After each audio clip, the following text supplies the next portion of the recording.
You're listening to UCLA Radio, and this is Came a Long Way by DJ Ella.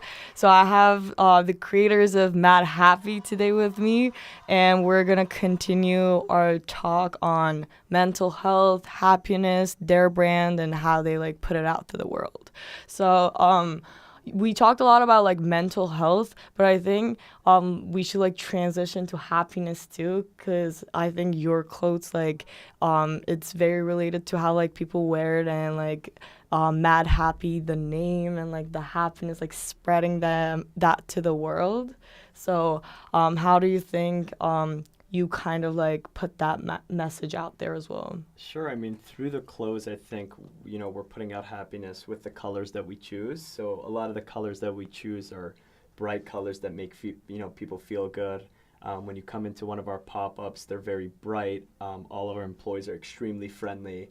If you read our mission, people are, instantly attracted to that. So by, buying these colorful clothing, people are embodying the community that we're trying to build. I think that's really important because, for example, I always wear black, but when I see people wearing like color stuff, I'm always like, oh, they look really nice. Like I should maybe like go up and like talk to them and socialize or whatever. Yeah. It kind of gives that like motivation and all that.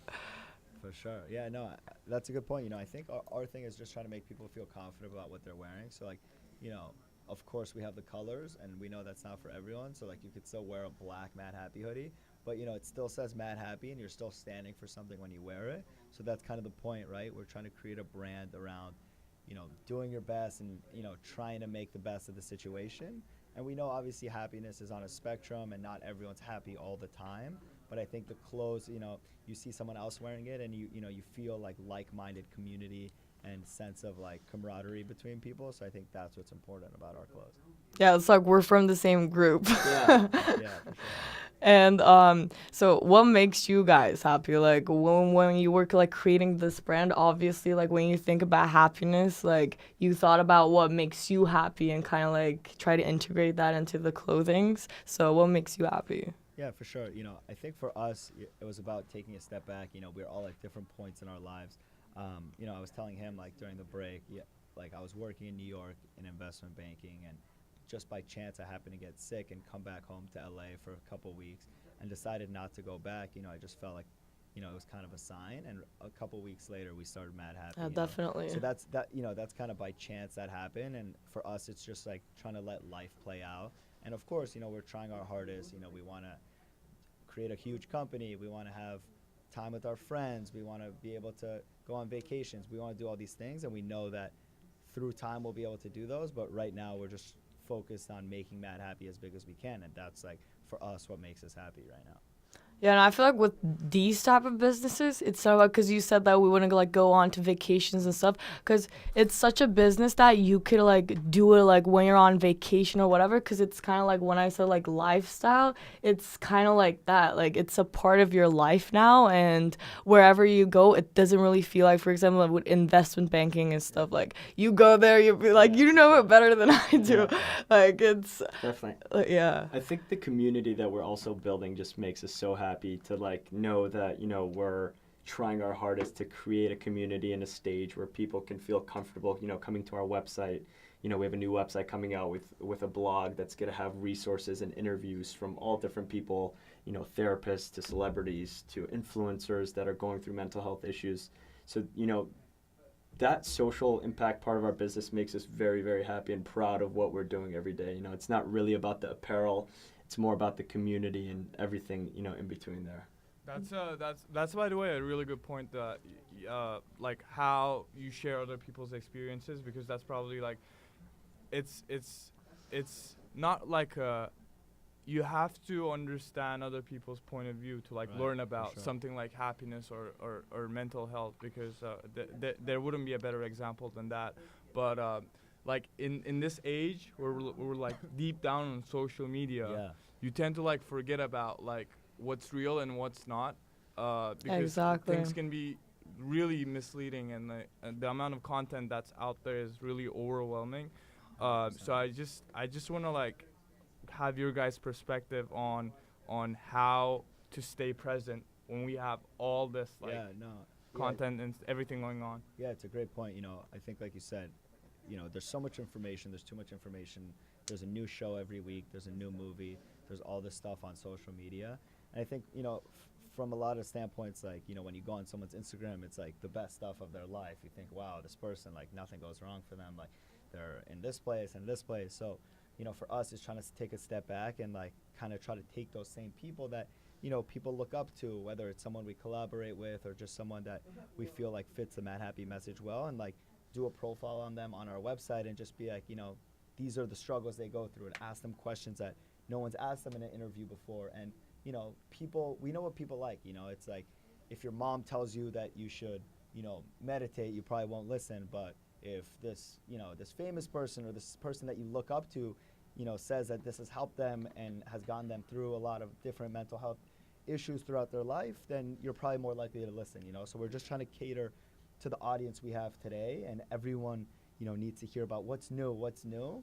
And we're just trying to say, this stuff's been going on for a long time, and this is one route you have of, like, trying to learn more about it and grow as a person. You guys are basically like taking something that's been made fun of for a long time and making it cooler for, like, the new generation, pretty much. Yeah, and I think that's what you have to do, with anything. Exactly. If you want to get attention to a matter, like, people don't, like, it's not about the facts, you just have to make it cool. I mean, a lot of what, these famous people are doing around climate change is like, oh, they're putting 10 of the most famous people in the world, and now all of a sudden people are listening, So we kind of know how attention works, and you have to have some incentive for people to want to learn about it, But also, like you said, it's really important to, like, pick the right people. Like, even if there are, like, so many celebrities, it's so important to pick the right people to, like, put your message out there. Sure. Definitely. I know that you guys really like Frank Ocean, and you guys want to have him,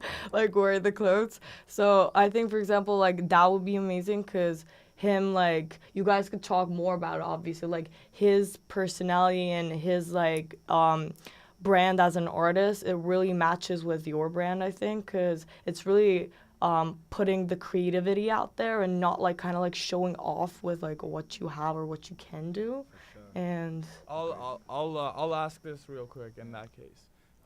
Like, when it comes to happiness, and people try to hide humility through social media, like that, like you mentioned, like, everyone tries to, like, it's like a highlight reel. Yeah. So I would love to, like, ask you guys, what's been, like, if you could go back and start Madhappy again, what would be, like, the one thing that you would try to avoid, or, like, one lesson that you, like, learned from this whole experience of starting, like, a brand? Yeah, no, you want to take that? You think you go for it? Oh, yeah, yeah, let me think about it. Yeah, no, so I think, for us, it was our first company that we were ever starting, so obviously we made a lot of mistakes. I think one main thing is, though, that everything we do, we wanted to tell, like, a similar story. We want to do a lot of things. We want to be helpful in a lot of areas.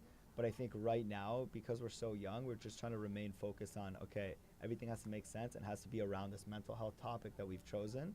While we think Madhappy can relate to many things, the consumer can only take in so much information and can only, subscribe so much time to a brand. So we just want to make sure the message is clear. So now everything we're trying to do is very, like, okay, we're doing this collaboration, and this is how it ties back in to our bigger message. And before, it was more like, oh, let's just do the coolest things possible. And now we're just trying to be very refined about what we do and tell, like, the right story. Yeah, because also, like, starting a company is, like, it has a lot of, like, dark days, and it's actually lonely. Like, I know especially in the beginning. Yeah, you guys are a team, but actually, like, other than that, you guys are, like, lonely as a team. Like, it's hard to, like, really take the first initial steps. So how would you, like, describe those, like, how do you keep yourself happy in those, like, tough moments?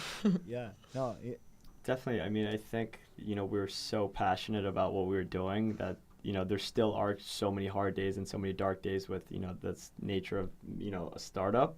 But I think the passion that we have in the brand and in our tight-knit team just keeps us going every day, through the hard days, like through the ups and downs. Like, if we're going to be pitching that message, it's, something we definitely live by. Yeah, no, and it's good, it's good for us, like, we're not trying to say that like doing a startup is cool, or like we're 100% grinding all the time. Like we're just trying to live a message of there's ups and downs of what we're trying to do, and it's still so early, and we're struggling with it. We know that means that every company bigger than us has the issues 10 times as much as we do. So we're trying to have that perspective of, we're still a small company and we're in the young days, and this is when it should be like the most fun, Exactly. And even though a lot of the stuff is hard, we're just trying to be more positive about it and have that approach. Yeah, and I think the greatest part about what you have is that you guys are like really young, like doing this, but also like kind of like following your passion and not trying to like obviously you're trying to make a business out of it, but it's great that because a lot of people like they want to take the easy path, and as a young person like they don't want to like take a lot of like risks and all that and like follow their passion. So it's great that you guys are like following your passion and like kind of putting this happiness message out there. So I want to play 2 more songs, and I'm gonna continue with Kendrick Lamar with his song "I," because we all love ourselves and we should. This is a world premiere. This is a world premiere. I done been through a whole lot. Trial, tribulation, but I know God. Satan wanna put me in a bow tie. Pray that the holy water don't go dry, yeah, yeah. As I look around me.